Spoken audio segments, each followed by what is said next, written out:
So hello, Randa. You write, is there a scene without seeing? A scene without seeing. A heard without hearing.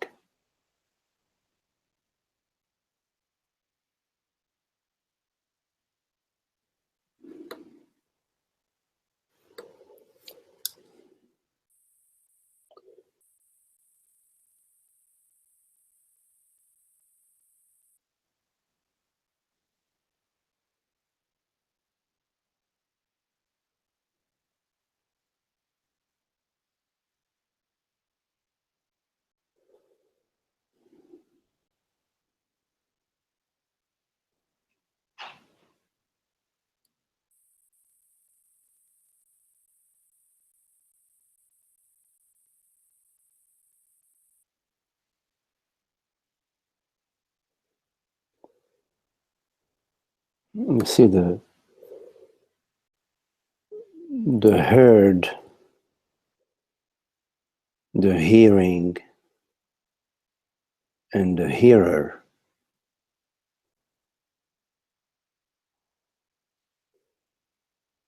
are not separate.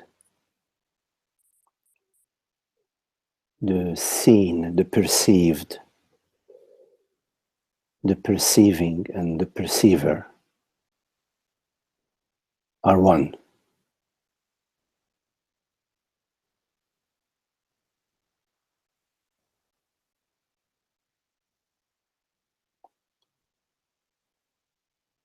There isn't a separate perceiver that is apart from the perceiving, and there isn't a perceived that is apart from the perceiver, and there isn't a perceived that is apart from the perceiving.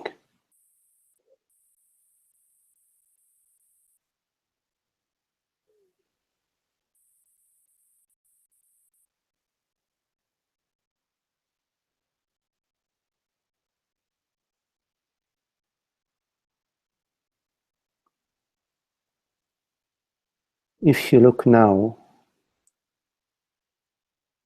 at whatever you're perceiving right now,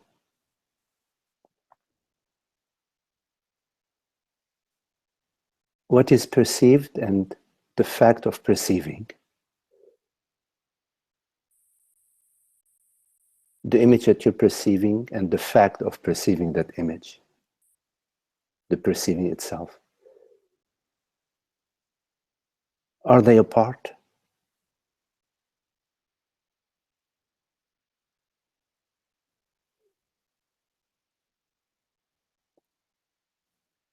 If you turn your attention to the bodily sensation, any bodily sensation, like the sensation of your legs or your feet on the ground,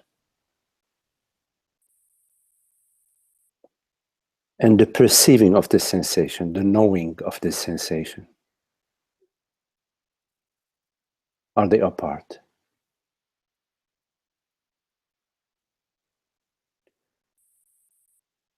When you go to what is perceived,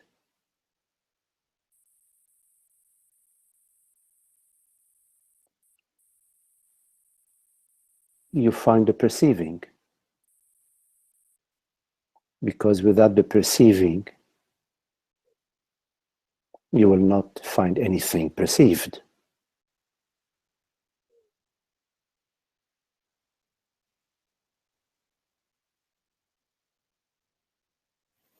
When you go to the perceiver,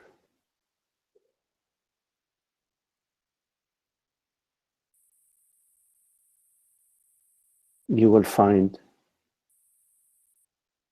a vastness, a perceiving vastness, an effortlessly perceiving vastness.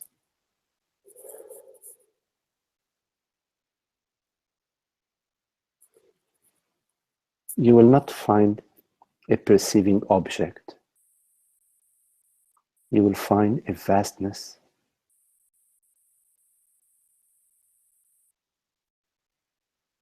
a vast aware presence.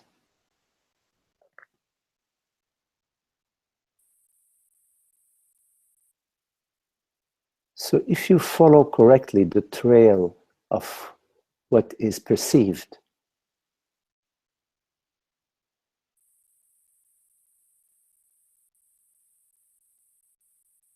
you will find perceiving, because it is not possible to find anything perceived without the perceiving.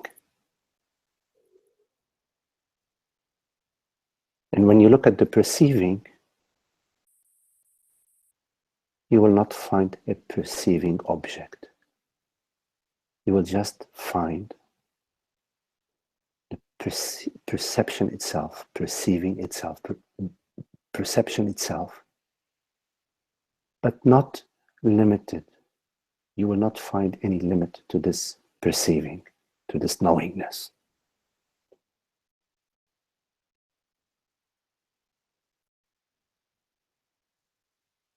You will find a vastness, the vastness of being.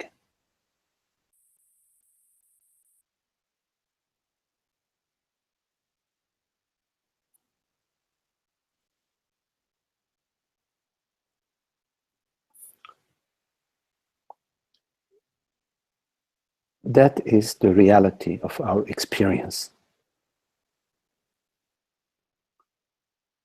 Now, in ignorance,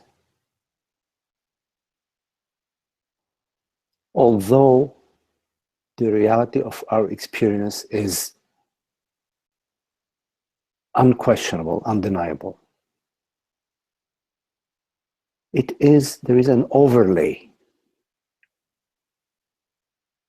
The overlay in ignorance is the belief that there is a separate perceiver that is apart from the perceived, and through its special faculties, this personal perceiver is able to perceive external objects or internal bodily sensations.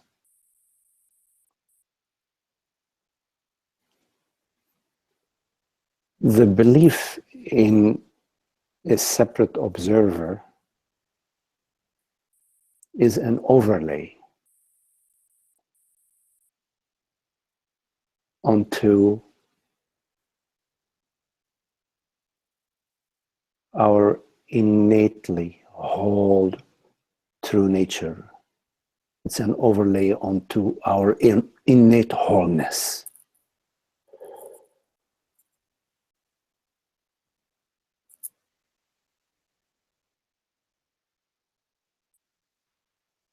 It's a belief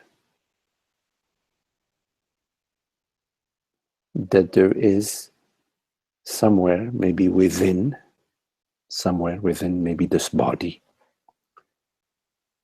a personal perceiving reality that is contained within a body form that depends on this body form.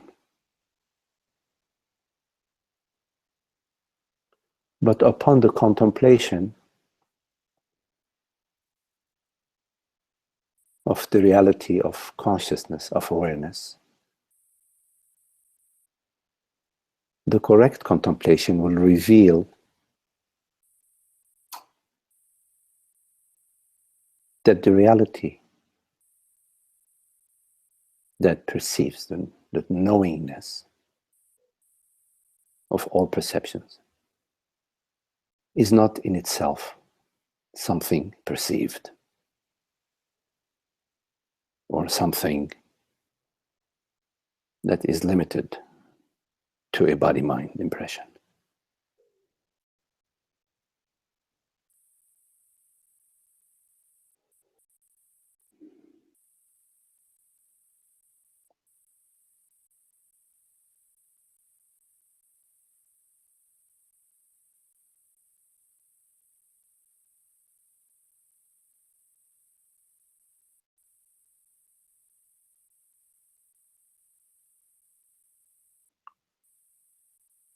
When you contemplate the knowingness of what is known, you will find a unified field of being that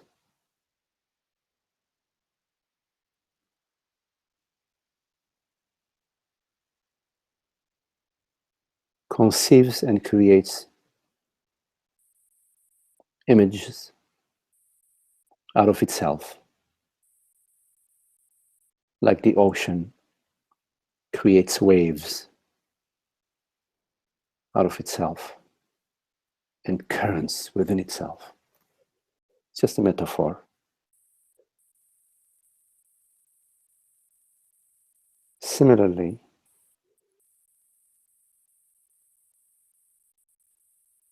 this knowing presence, this unified, infinite field of knowing presence, out of itself, conceives, creates, and destroys all phenomenal events. Like in your night dream,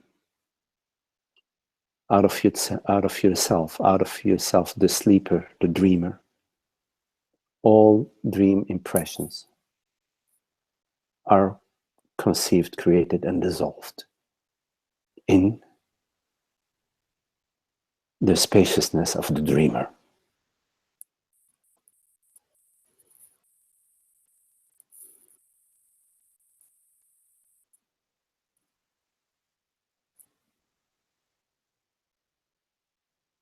The confusion that we experience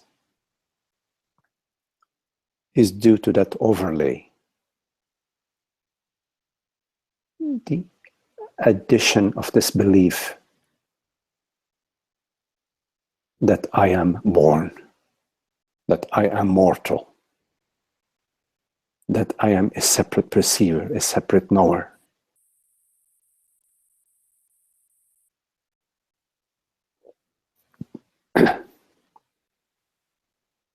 That is what needs to be contemplated, and that is the root of ignorance that needs to be uprooted.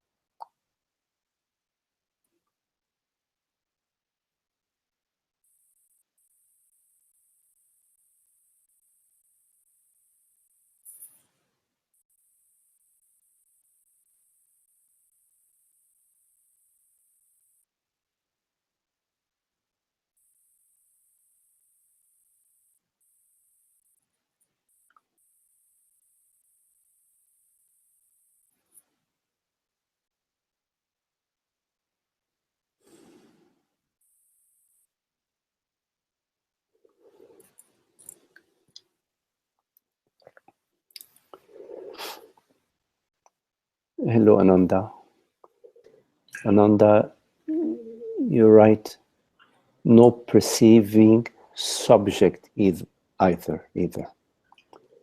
Vastness of being is the reality in which perceiving, perception, perceived arise and appear and subside, yes. Direct, unchanging Satchitananda is unaffected by the arisings and subsidings, yes. But although the person is illusory, doesn't it share the I of the self?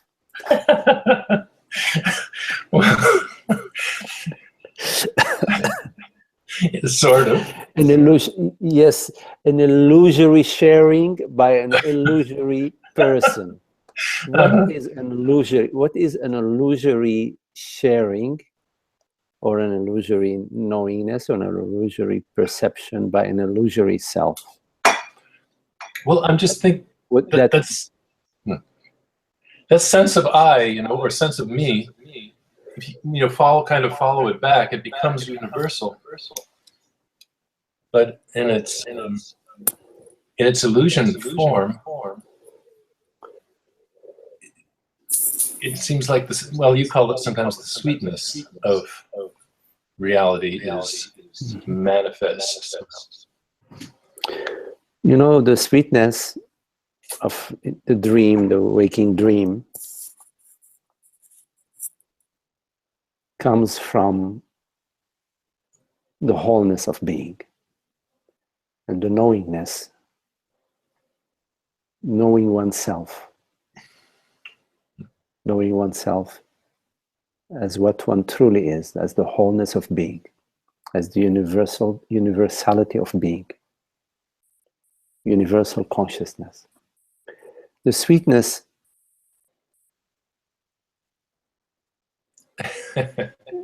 comes from that borderless presence, is that borderless presence. Yes. And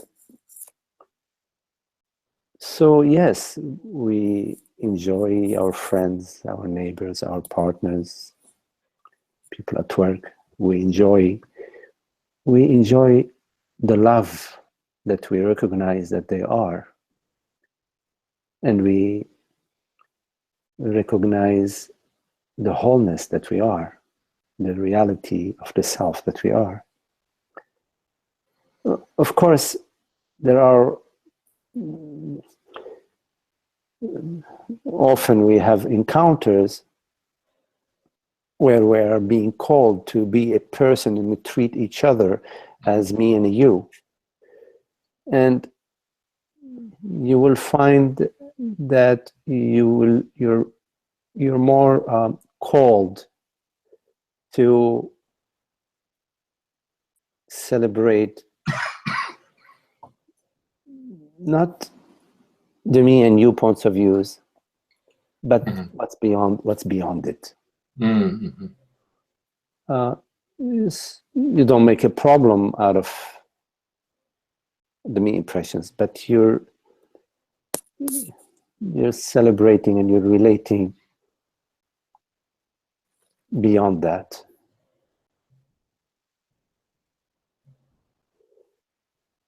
So the me impression is what separates me from you. Mm-hmm. In perceiving you or relating with you. I don't need an image of you, nor do I need an image of myself. What for? What for? I don't need to. I am not selling you. I'm not your carpet seller, or I'm not selling you a vacuum cleaner. I am not. That's a different issue. I would definitely have to have a certain particular facade to convince you to buy a vacuum cleaner that I'm selling. But I am not interested in selling you a vacuum cleaner when I'm relating with you. Mm-hmm. So I don't need an image of you or an image of myself. Mm-hmm. So what is this me without an image? I'm talking about the complete absence of image of myself and of you. Mm-hmm. Mm-hmm. What got me thinking about this was you're answering that question about perceived. Is there a perceived without a perceiver? And it seems that even the perceiver is arising in the spaciousness that maybe doesn't even deserve to be called a perceiver, because that's Let me make a little correction. There is no perceiver without perceiving. There is no, excuse me, there is no perceived. No perception. There is no perception without perceiving, the fact of perceiving. Right. And the perceiving refers to I. You want to say like a perceiver, I, the perceiver. But the perceiver, this I, the perceiver, is the perceiving space itself. See, so I is not a personal perceiver, but the I, meaning consciousness, is an borderless aware space, perceiving space, knowing space. It is not a perceiver in the sense of some objective or personal perceiver. The perceiving itself is made out of the spaciousness of perception. And of perception. Oh, yes. Spaciousness of perception. Okay. And the perceived is intimate with that perceiving perception, that perceiving spacious perceiving space. So, to put it another way, consciousness is borderless, is effortlessly aware. It is aware of all, of all perceptions, of all what is perceived. It is aware of all of that. But all what is perceived does not have an objective reality outside of awareness. Because we know there is one reality, and we know that consciousness is real, meaning awareness is real. Right. Because wherever we go, there is awareness. It is never turned off. We can look at that later. If there are some questions within any of you, we can look at that later. And because it's not enough to say yes without being really clear about it. But let me continue. We can come back to that later. So we know there is one reality, and that awareness is that reality. Now, if there is an external reality to awareness, that external reality to awareness actually has to be awareness itself, has to be, given that there is one awareness, one reality, excuse me. That external reality is not possible because it will create two realities, the reality of awareness and the reality of some external world.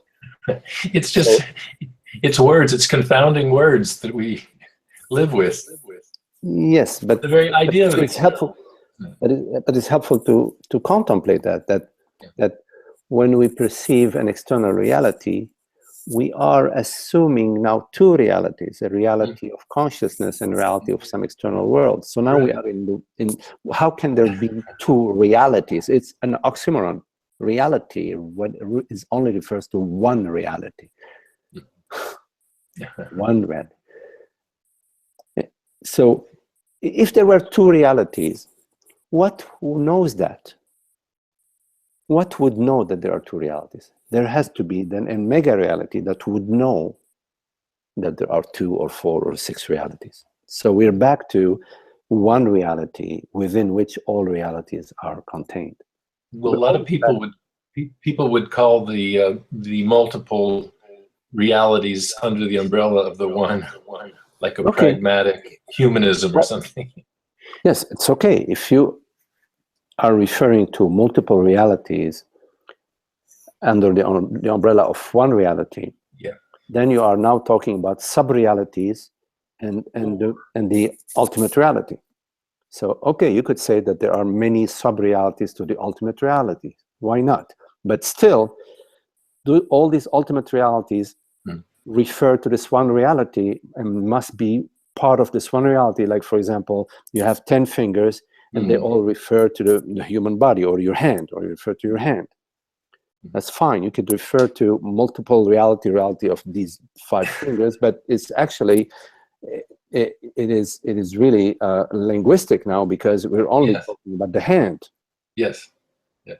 So knowing that there is one reality, and that reality refers to awareness, consciousness, because all images come and go, bodies come and go, thoughts come and go, everything comes and goes, bodily sensations come and go, but awareness doesn't come and go. So then we know that we are talking about this, the one reality, the reality of consciousness, and all what is perceived then has to be within, or not within, is it has to be is that one reality that is manifesting as an oak tree, as the satsang, as the weather, as the rain. Kind of like the ideas that drift into mind when I'm sitting. I've been sitting at noon every day, so they drift in. They drift. But where do they come from? Nowhere. So yeah. Yes.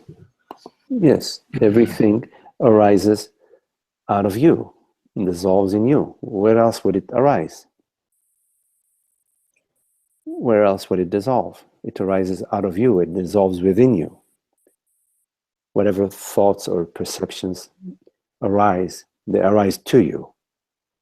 Where would they arise from? They have to arise from reality. Even dream images arise out of the dreamer. Even dreams arise out of reality. The dreams are not real in themselves, but they arise out of reality. Like smoke arises out of the fire. Smoke takes a shape of whatever shape it takes. It keeps changing, but it arises out of the fire.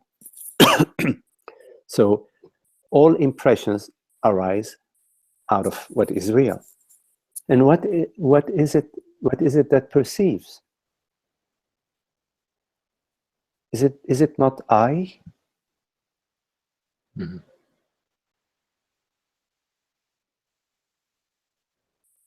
reality of the reality that perceives. There is a reality that perceives. Ultimately, there is a reality that perceives. Even if it's perceiving a dream. Or it's tricky because it's perceiving perception. It's and that's where it seems to be seems to be confused. It's perceiving the perception. The process of the perception may be just smoke. Yes. And the perceiver but the perceiving of the smoke, there is a reality to the perceiving of the smoke. Although the smoke is just like a mirage, okay, there is the reality that perceives the mirage, the reality of consciousness, reality of awareness. Yes. Yes. So you don't find you don't establish the reality of consciousness by looking at the mirage or by looking at the clouds. You establish the reality of consciousness, the reality of the self, by looking at that does not change in your experience.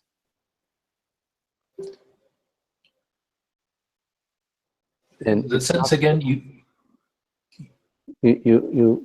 get to know the reality of consciousness, or the contemplation of the reality of consciousness is by contemplating what is it that is real in your experience. Doesn't change, right? Is actually that does not change in your experience. Yes. Because the body changes. Your neighbors change. Your partner changes. Your home changes. Your town changes. The weather changes. But what is it that in your experience that does not change? So, and I think that's the thing that brings stability and, so to speak, courage. Ramana talks about courage under all circumstances, because the reality doesn't change, it's not affected like that. Yes. You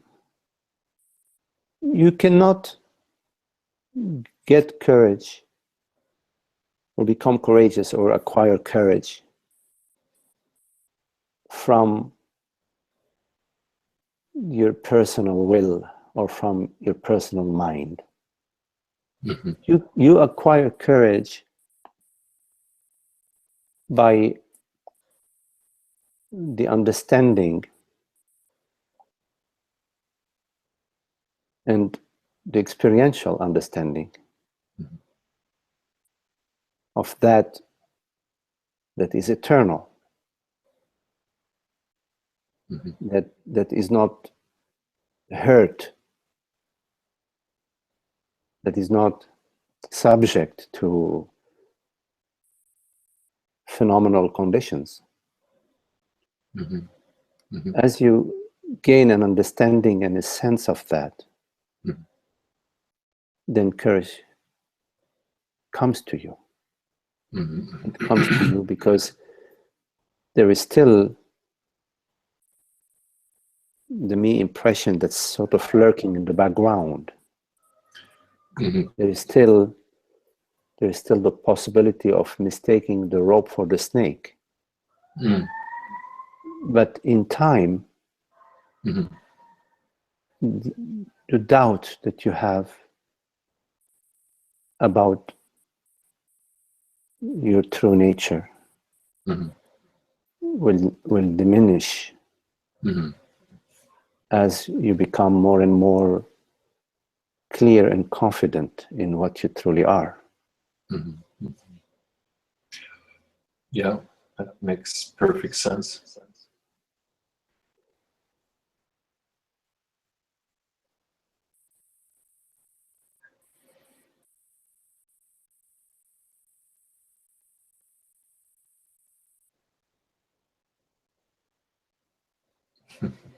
Just one thing, because through our conversations, this has become more and more apparent to me, is that there's in a sense a choice to, any time that the bogus or the limited is honored, so to speak, and cause trouble, that it's not necessary, you know? Yes. Yes. And I guess what you're pointing at is a time when there's not even any need for a reflexive contemplation of that. It's just not a trouble. There is no trouble. Yes, absolutely, because we are taking the raft to reach the other shore. We're not taking the raft to set up residence on the raft. Yes. Yes. Now, but in the meantime, yes, what you said is very, very valuable. That whenever you perceive that me impression arising and drawing you into your feelings, mm-hmm. and into your confusion and your feelings, then you have the opportunity to release it into the space. Mm-hmm. Not to handshake that.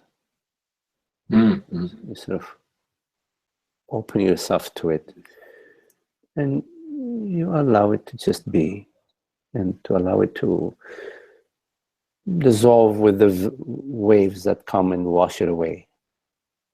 The waves of the self, like the ocean is constantly, the waves is coming onto the shore. You let it be. You don't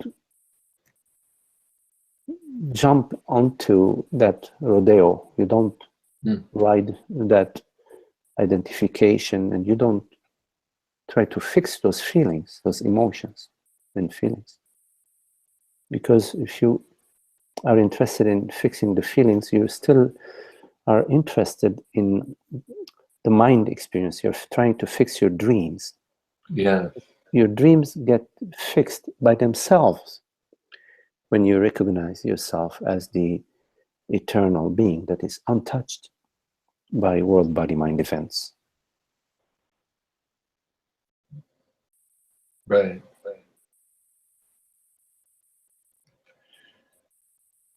And then another subtle, kind of a subtle point is taking the positive or really fun experiences and trying to imbuing them with the joy that's actually reality or Satchidananda. Mm-hmm. Well, we experience joy in the absence, in our absence is our happiness and our joy. We don't experience joy and happiness in the mind. Mm-hmm. We experience a commentary about happiness and joy in the mind, a story. But we don't experience joy and happiness and freedom in the mind. We experience them in our absence. So you do not need to honor memory. You need to be free of memory. But the way you are free from memory is by realizing that you are the freedom of the self. And in fact, you already are the freedom that you seek. Memory requires an effort. Presence is effortless. Memory is a dissipation of our energy, a dissipation of our contemplation into maintaining some story, some thoughts. But thoughts, they don't need to be maintained. They're universal, they're cosmic events that arise and dissolve out of the wholeness of being. And you don't need to hold on to collect them or to venerate them or despise them.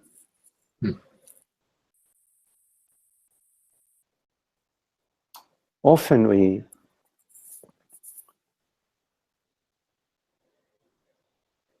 get that me impression from thought and from the sensation that comes with the thoughts. And this me impression often is via some memory and some thoughts projecting some future. It's me and others in the past and me and others in the future. And there is a looking and a seeking for something in thought. And so there is this impression that there is something that can be delivered to me in this process. Yeah, this is beautiful. This is very subtle and beautiful to see what you're saying. Yes. The past or the future.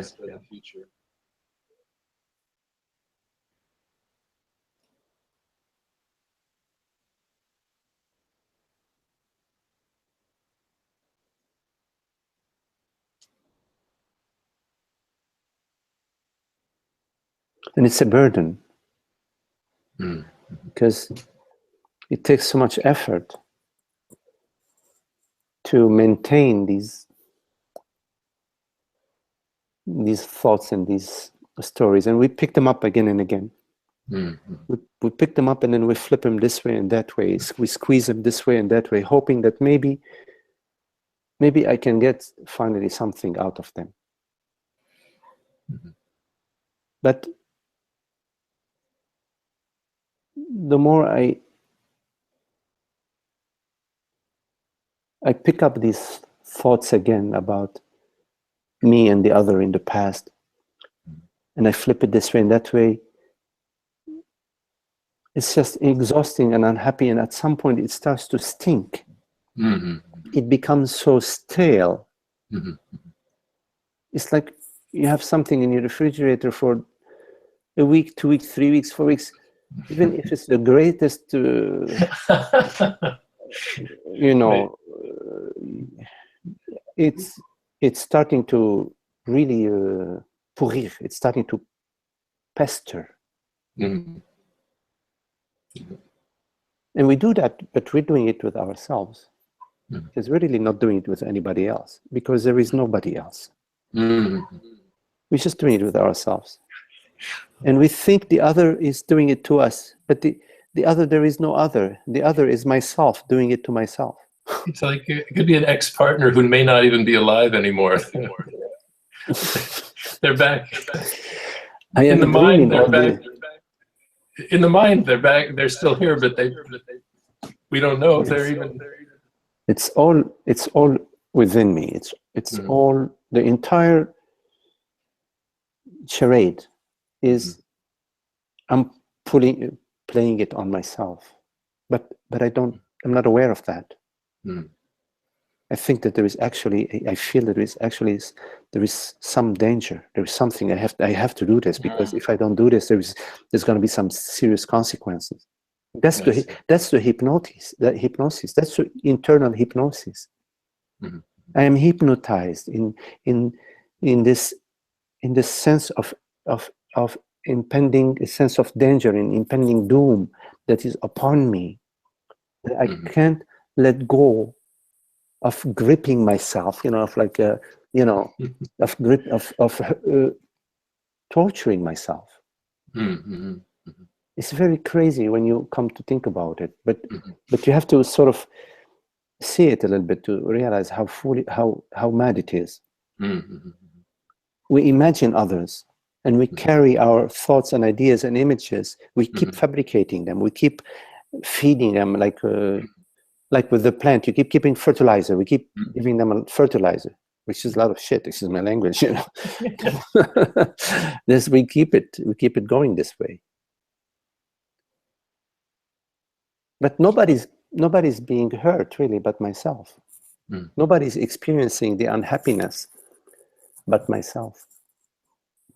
Everybody's unhappiness is my unhappiness. Well, now here's a wacky thought, but since there's only the self, not even myself.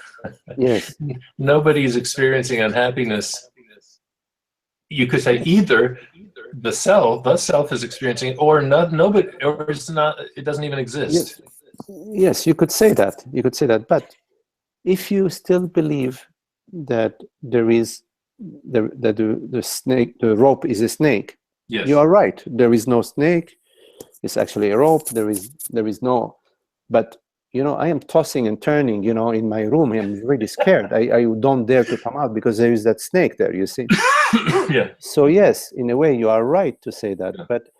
But that's not sufficient. Actually, there are some people who are in their spiritual inquiry. Yes. That say, oh well, yeah, all is the self. So there is really no suffering. Suffering is a dream. But they're saying that without having become free, without the revelation of their innate freedom. That is cheating yourself. Yes. You cannot cheat another. You're cheating yourself. And that's not fair for yourself to do that. You have to be more loving and honest and sincere with yourself, because deep down you love yourself. You don't want to mistreat yourself with such falsehood. And you mentioned in a recent post, you said something about having the Advaita language down pat, but not having the freedom is not the best. Correct. We can use words however we want, and we, Sure, absolutely. Yeah. Because the words that come from your freedom, from your love, from from the love that you are, from your inner knowingness, are not rehearsed. They don't have a history. They arise, you don't know how they arise. But they arise from the source, because the root of ignorance is no longer operating. Now we are often experiencing this freedom of the self, but for brief moments in most of our common life. We have moments, yes, brief moments of happiness and longer moments of concern and or trouble, and this is memory and worry, you see. But there comes a point in your contemplation where your personal concerns become, while before they were that big, they start to become lesser and lesser, and the happiness, the spaces of happiness becomes more and more, you see. And so your experience, at some point, your experience becomes an experience of just happiness, and not even your experience. You sort of dissolve in this happiness, in this freedom, in this joy. So the words that arise from your listening, from your absence, are the words that are full of the perfume of the self.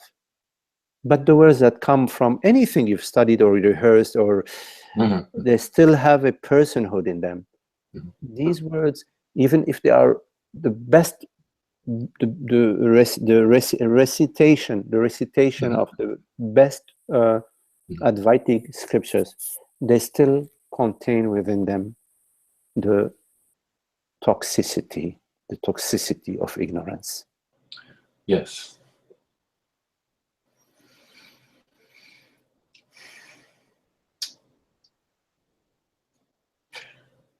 Well, you covered a lot of beautiful points, and I thank you so much. I love this the clarity that comes in our conversation. Thank you. Yes, thank you, Ananta. Yes.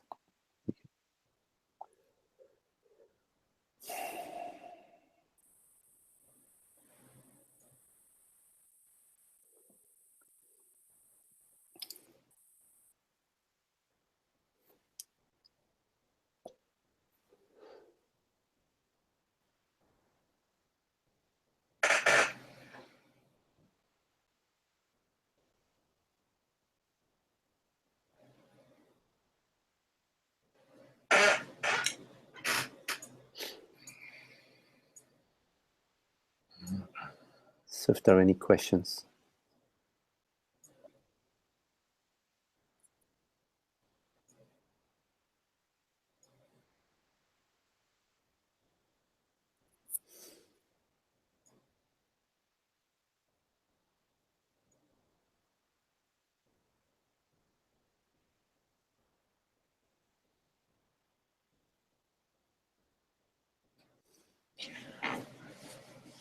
I'll just mention something kind of curious to me is Yes, Ananta.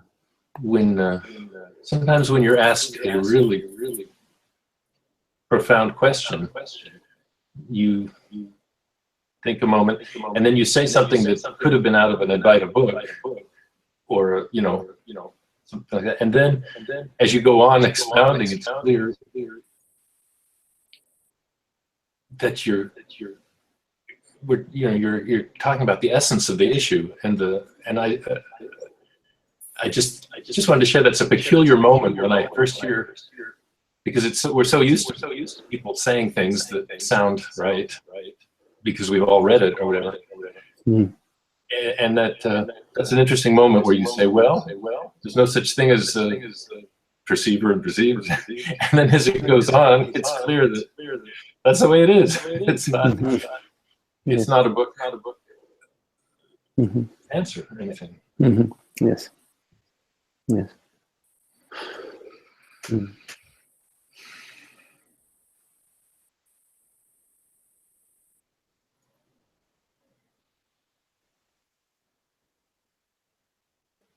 And it's the book of the self,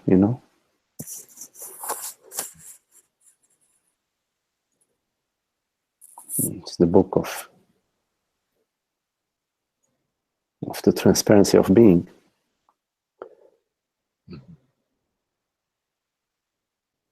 It's the book of truth, the book of reality. It has to be living, it has to be alive, it has to be.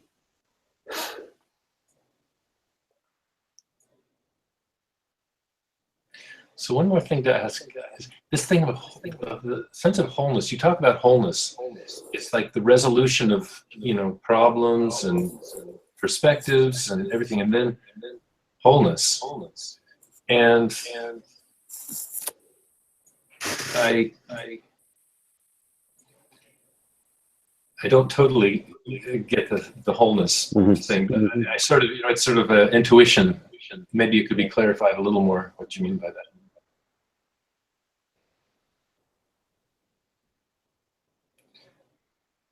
I would say I do understand that you mean a wholeness that includes everything but isn't disturbed by anything, perhaps.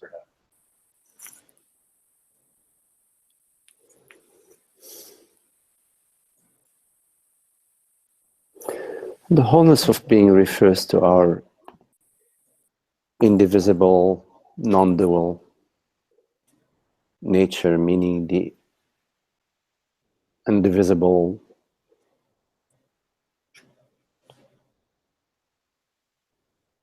infinite,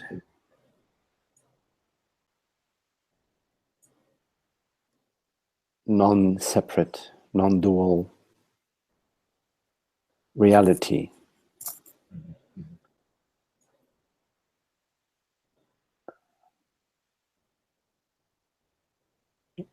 Right. So and the fact that that's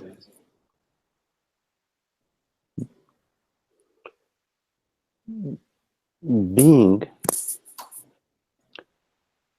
is not a human being. Being is the beingness of the self, the beingness of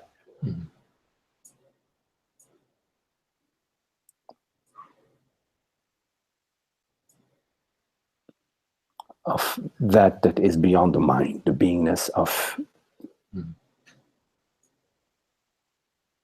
the silence, the beingness of the stillness, the beingness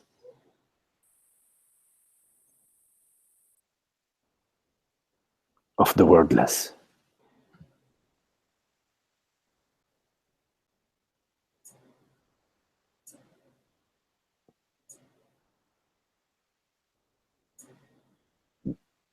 The I am.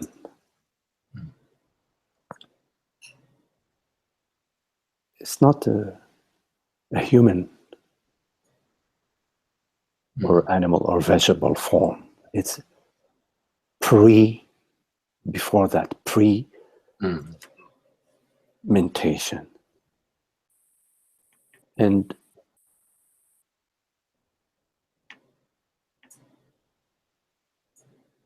in this wholeness, there is the wisdom, the peace, the indivisibility of our true nature.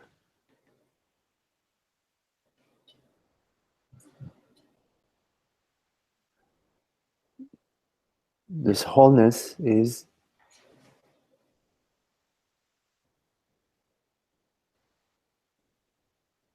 the stillness of being, and yet it can dream all dreams out of itself without ever leaving itself, without ever separating itself. It cannot be conceived, nor can it be perceived, nor can it be known as a form or as something. So it's not comprehensible at the mind level, but it is revealed as the freedom, the peace, the infinity, the vastness, the peace, the joy, the bliss of being. But it cannot be explained in words. Words can make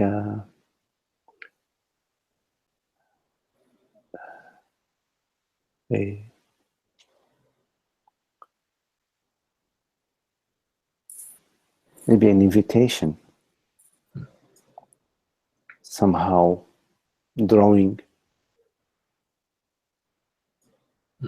you to what you already know, what you already are.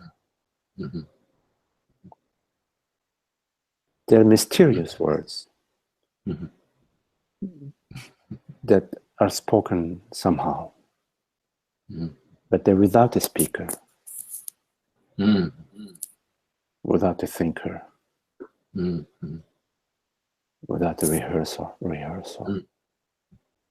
They arise out of the spontaneity of being, out of the freedom of being. And they're calling you to your own recognition, to the recognition of your wholeness, the recognition of your indivisibility.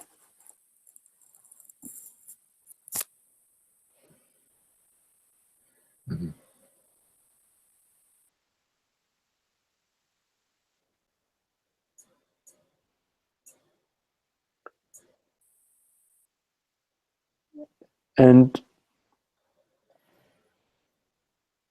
when we speak of the wholeness of being, the mind may get puzzled, may be puzzled about what are we speaking about.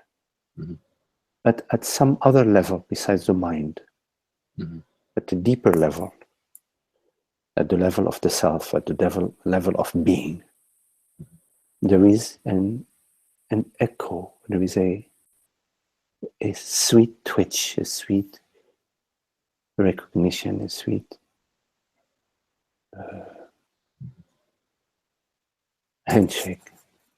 And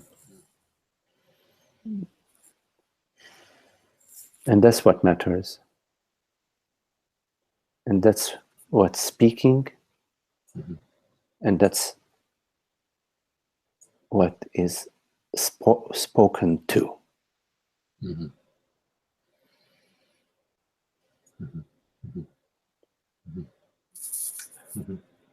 The word, the term non-fragmented, not fragmented, Yes. has come to me while you're talking. Yeah. Yes. Yes. Oh, thank you again. What a gift you give to come on here. There's no PayPal. There's no nothing. Unless I'm missing something. It's very, very sweet and generous. Thank you so much. Thank you, Ananda.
Any questions?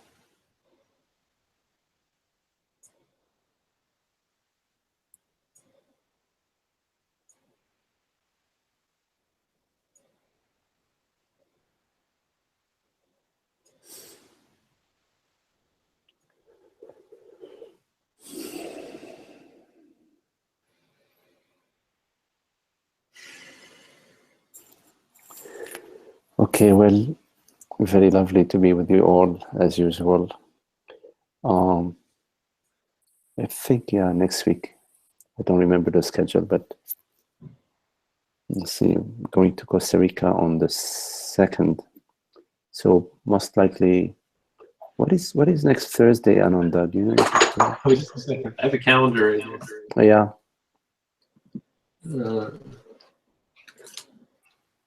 No. Bring up my calendar. Oh, next Thursday we're not here. Okay, so then we'll meet next Thursday. I'm not here, but so then we'll meet the week after that. Okay, well, there is a question from Maria. Hello, Maria. Maria asked, could you talk about soul and karma?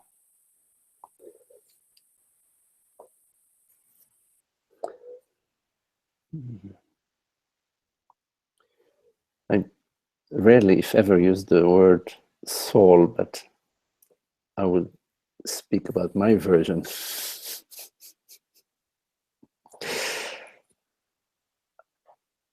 I like to talk about what is real.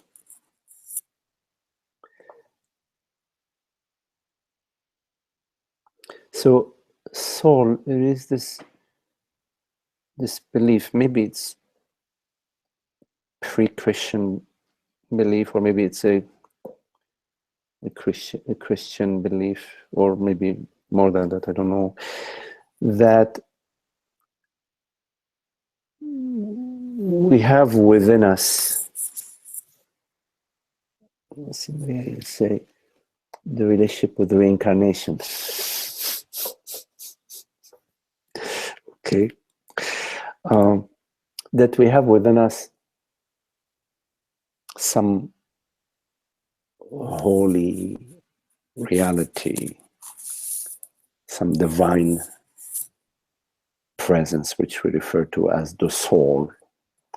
Again, this is my version. I told you it's this. I stand to be corrected. That once the body dies, the soul goes on living and goes to other bodies, or the whole reincarnation thing.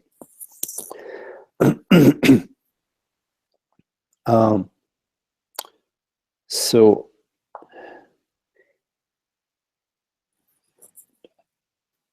I never have found any validity for the soul in my experience, Maria. When I look at my experience, wherever I look, I only find awareness.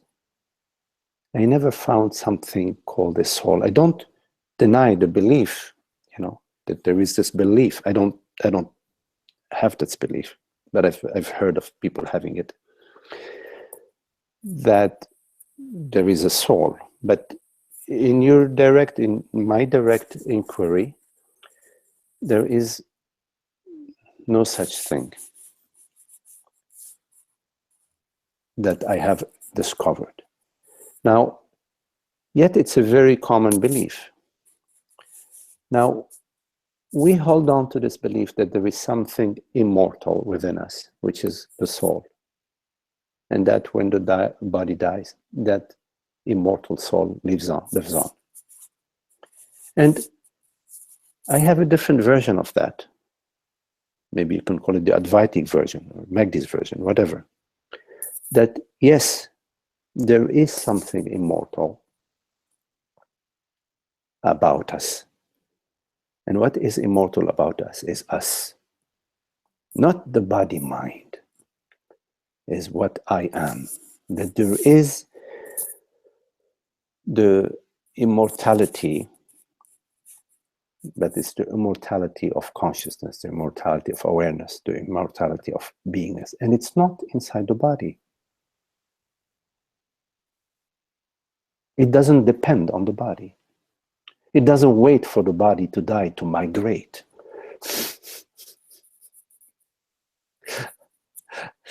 Thinking of those movies with people who are possessed by other beings and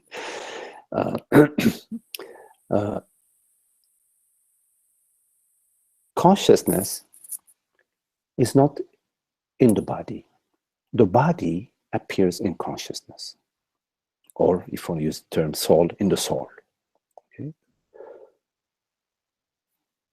The body, as we know, is mostly bodily sensations. And bodily sensations arise in awareness. We're aware of a sensation. And then the sensation changes. The awareness doesn't change. But the content, the image that is arising in the awareness changes. Before it was, I was feeling my knee, now I'm feeling my face or my belly. The awareness of the knee is the same awareness of the belly.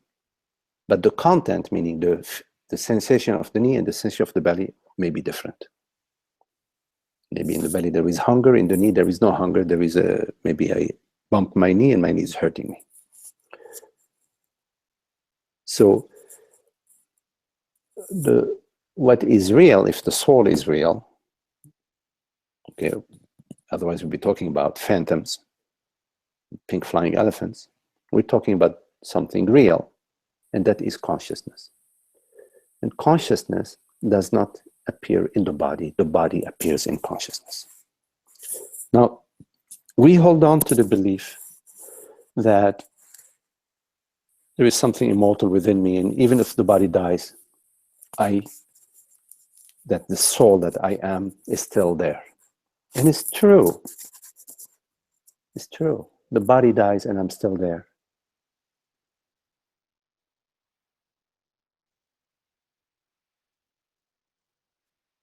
But I'm not inside the body. I'm completely free of the body. The body dying doesn't affect me. So in a way, the soul may be understood as consciousness, but it requires a slight correction. The correction being that it's not dependent on the body is dependent on it. Consciousness can release the body whenever it wants. Picks up another body. Actually, it picks up all bodies. You see, there is this idea, this belief in the soul principle, that this soul is personal. And that is the crux of the ignorance. That this soul belongs to a person. And that now this person is going to take on another body. I'm going to take now a body of a snake or of a bird or a woman or whatever. Hopefully I'll take a nice body. Then my life will be, hopefully I will be wealthy, healthy, loved and successful, etc. So it's still infused with the ignorance of the belief that the soul is personal. And so the transmigration principle is the transmigration, or what do you call the reincarnation principle, is the reincarnation of the person. That I, Maria, I'm going to reincarnate as hopefully in a better, I'm going to do good karma in this life. And if I do good karma in this life, then my future life will be better, happier, and so on. It's still based on the belief that this consciousness or this soul is a personal soul.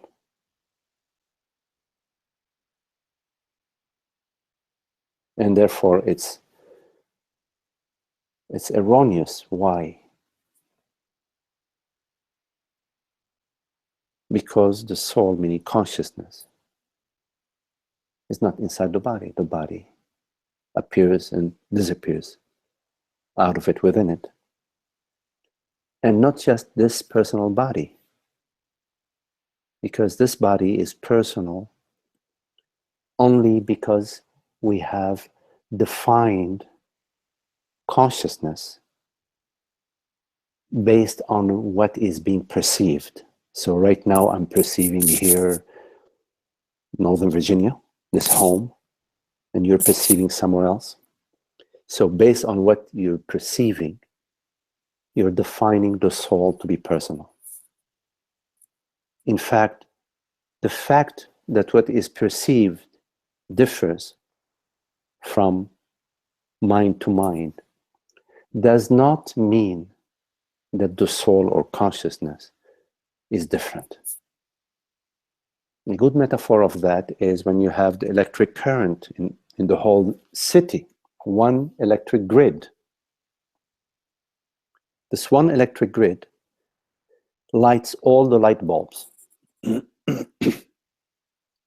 although the light bulb in the kitchen in my home and the light bulb in the dining room in your home are different, and they're shining the light onto different objects, a different scene, it does not mean that the grid is broken up. It's one grid. Same thing with, you have a television station that is emitting, in Northern California, and people in different towns and different homes in the city are watching different images on the screen. They're perceiving them from different angles. They have different color schemes. They even have different station on. It's still one emission, one transmission, although there are many different receptors. So the fact that there are differences at the mind level does not necessarily establish that there is a multitude of consciousness or multitude of souls. So the soul, the principle of soul, although it has some truth in it, which refers to the eternal, it has a strong error in it, in believing these souls to be multiple souls and personal. And about karma, there is this belief that if I do good deeds in this life, then I would have a better life in the future, or I will reincarnate as a better person. That is not, that is an incorrect interpretation of karma. What karma refers to is the contemplation of the self. If you contemplate, or when you contemplate the reality of consciousness, the reality of the wholeness of being, you have gotten onto the raft. You're navigating now. You're on the raft that would take you to the other shore. And the other shore is not a better life. It's not being reborn as a sage or as a beautiful bird or as a very wealthy landlord. The other shore is the end of you. The end of the illusion of personhood. And that is when karma is really starting. Your karma starts when you start to contemplate the self. Otherwise, you're spinning and spinning the wheel of samsara. There you say, I am wondering what Buddha had in mind when he talks about anatta, but then also reincarnation. Anatta. Ananda, can you help me with that? What is anatta now? Are you there? Or somebody can help me with what is anatta? Maria, do you know what anatta is? Or Steve, are you? Yeah. Yeah. It means Hey, not Steve. self. Not self. Okay. I think specifically it Not self. means spacious, like infinite space. Oh, okay. So what in mind? What the Buddha had in mind when he talked about no self and also the reincarnation?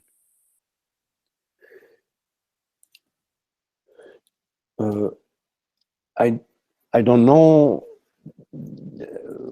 how the Buddha talked about no self or reincarnation. I can speak of my own understanding about no self and reincarnation.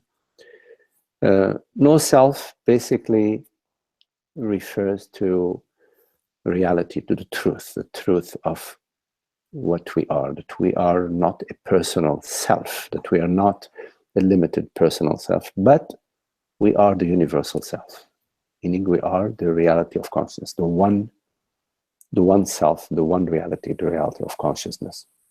So no self refers to no limitations or dependencies of self upon anything or upon any object or any form.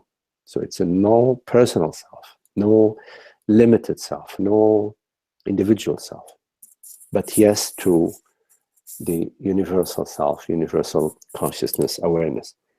And reincarnation, now,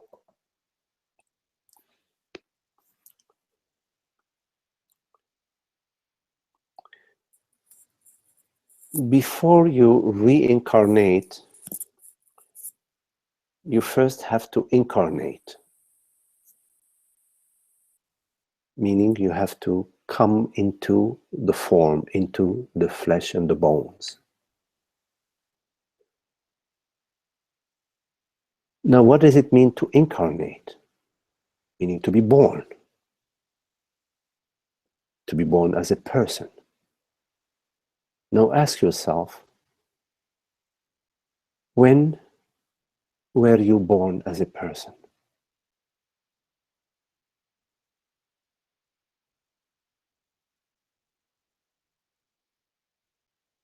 When you ask yourself this question, most likely you are going to go to your birth certificate.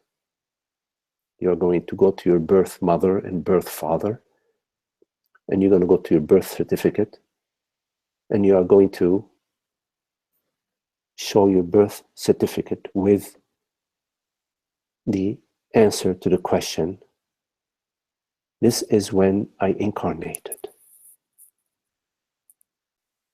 But my question is not addressed to some data collection about a body-mind that was called Maria. My question is about the reality of your experience. Because outside of your experience,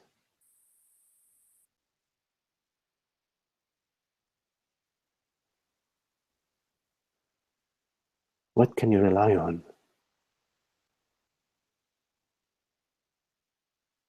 to answer your question, to bring clarity? Outside of your experience. Right now, this is your experience.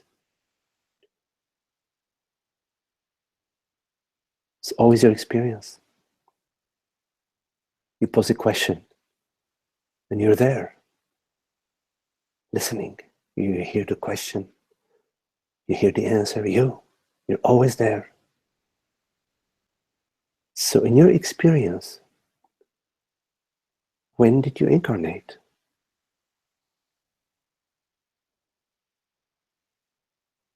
You will, if you look at that question, you will find that you have no such experience.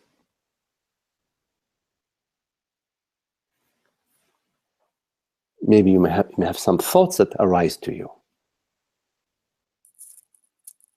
but you have no experience of incarnating, of being born.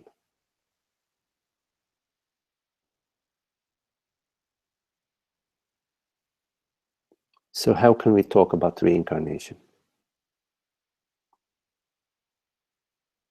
if we cannot even talk about incarnation?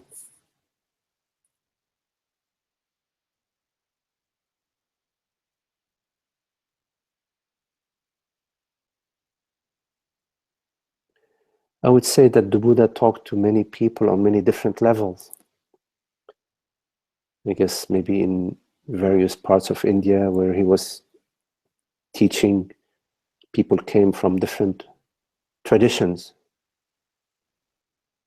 asking different questions. So he probably answered at many different levels.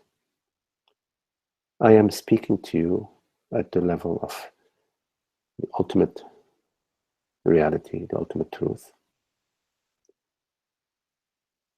And I'm content to speak at that level.